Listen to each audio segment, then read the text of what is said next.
lucu banget lagi. Caisa, lihat deh video kucing ini. Masa dia takut sama timun?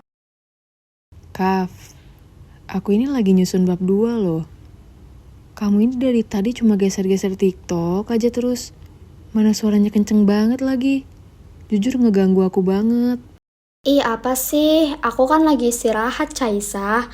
Otak aku tuh butuh hiburan biar nggak meledak. Ya, tapi masa dari pagi hiburan terus? Aku kan lagi cari referensi di sini. Butuh ketenangan gitu loh maksudnya. Ya kamu tinggal pakai earphone kan bisa. Kenapa jadi aku yang salah kalau aku mau pakai HP buat seneng-seneng? Ada apa nih? Kok tegang banget suasananya?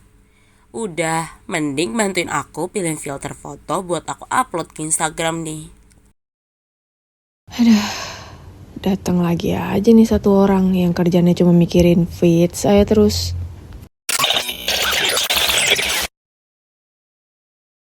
Halo Sobat Pintar.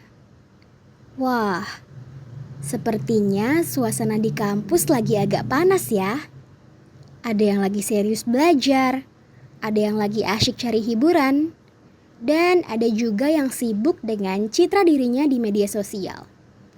Tapi tahukah kalian, perdebatan mereka tadi sebenarnya adalah kunci untuk memahami sebuah teori komunikasi yang sangat populer, yaitu teori uses and gratifications. Kenapa kita memilih media yang berbeda-beda? Dan apa yang sebenarnya kita cari? Mari kita dengarkan kelanjutan obrolan Caisa, Siska, dan Kafka. Oke, gini ya Kafka, Siska. Sebenarnya tingkah kalian itu tuh ada tahu penjelasannya di buku teori komunikasi yang lagi aku baca ini? Masa sih? Teori apa emang ya? Jangan yang susah-susah ya bahasanya. Nah, nama teorinya tuh teori uses and gratification. Intinya nih, teori ini tuh dibilang kalau kita itu audiens yang aktif. Kita yang milih media untuk memenuhin kebutuhan kita. Bukan malah si medianya yang ngendaliin kita. Oh, jadi maksud kamu, aku main TikTok itu karena aku punya kebutuhan? Betul banget, Kaf. Nah, kamu tuh butuh yang disebut diversi atau pengalihan. Kalau kamu lagi stres belajar, pasti kamu tuh cari hiburan untuk ngelepas capek kan? Nah, itu tuh namanya nyari kepuasan atau gratifikasi dari media, Kaf. Iya juga ya. Berarti aku nggak salah dong kalau sering scroll TikTok. Nggak salah kok. Aku juga nggak bilang kamu salah. Cuman, ya waktunya aja yang harus kamu atur. Menarik ya Sobat Pintar. Jadi poin pertama dari teori ini adalah audiens aktif. Kita secara sadar memilih media untuk hiburan atau nama lainnya adalah diversion. Terus, bagaimana dengan Siska yang hobinya ngurusin updatean foto? Yuk kita simak lagi. Kalau aku gimana, Cai?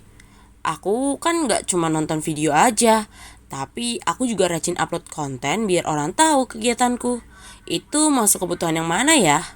Nah, kalau kamu itu tuh masuk ke kategori identitas pribadi nih.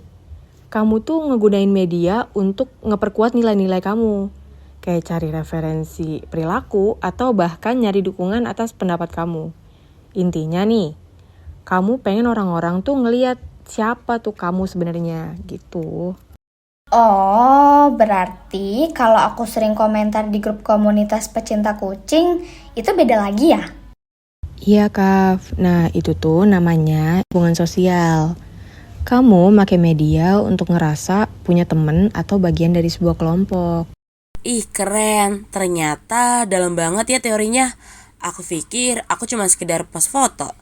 Ternyata itu bagian dari pemenuhan kebutuhan psikologisku juga ya.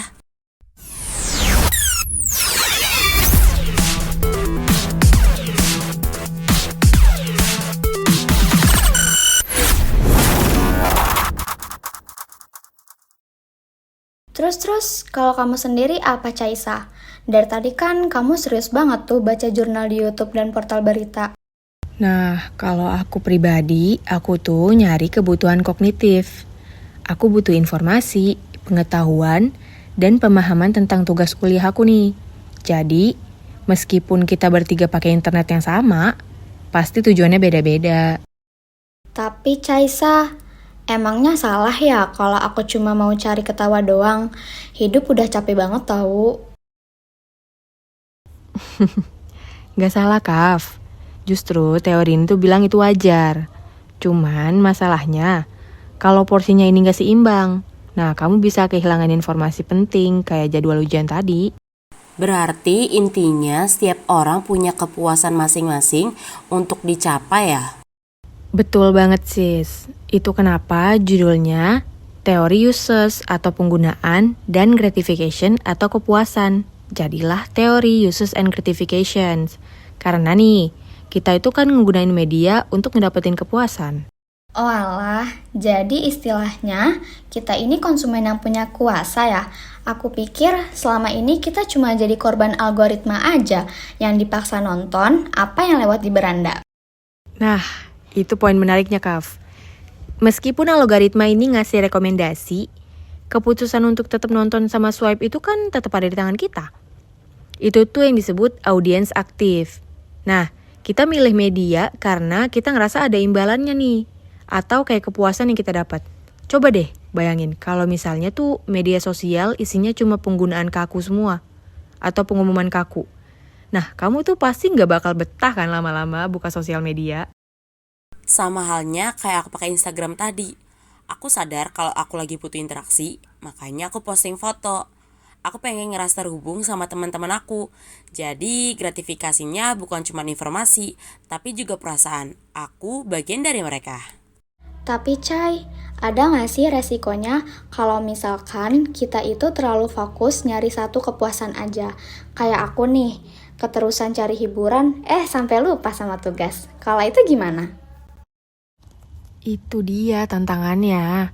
Teori ini tuh emang bilang kita punya kendali, tapi bukan berarti kita selalu bijak dalam mengambil keputusan. Nah, kalau terlalu fokus sama diversi atau hiburan, kita tuh bisa kena dampak negatif tuh, kayak prokrastinasi ya, kalau nggak salah, atau penundaan tugas. Nah, atau kalau kayak Siska nih, kamu tuh terlalu fokus sama identitas personal. Kalau nggak hati-hati tuh bisa banget kejebak sama yang namanya FOMO. Atau selalu ngerasa kurang nih kalau nggak dapet likes dari para audiens atau your followers maybe. Jadi kuncinya tetap kesadaran diri kita aja sih sendiri. Itu aja, that's point.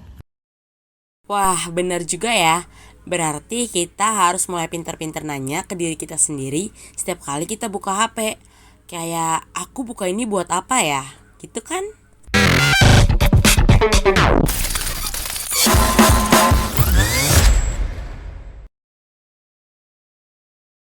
Luar biasa ya diskusi teman-teman kita tadi. Sobat Pintar, apa yang dibahas oleh Caisa, Kafka, dan Siska sebenarnya mengajak kita untuk berkaca. Teori uses and gratifications bukan sekadar hafalan untuk ujian, tapi adalah alat bantu bagi kita untuk lebih mengenal diri sendiri di era digital ini. Bayangkan, dalam satu hari, berapa kali kita membuka ponsel hanya karena merasa kesepian? Itu adalah gratifikasi integrasi sosial. Atau berapa kali kita sengaja mencari video tutorial hanya karena ingin belajar hal baru? Itulah gratifikasi kognitif.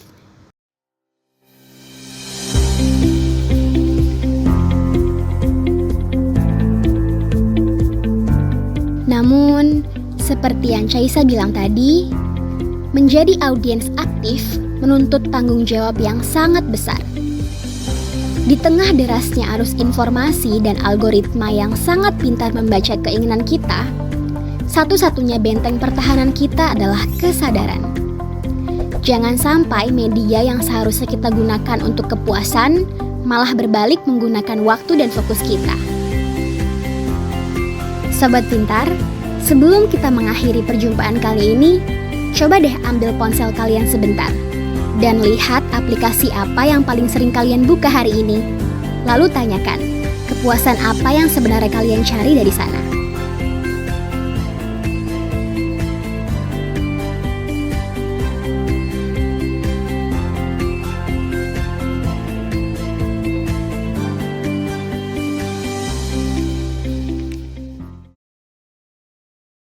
Terima kasih sudah mendengarkan Ruang Komunikasi.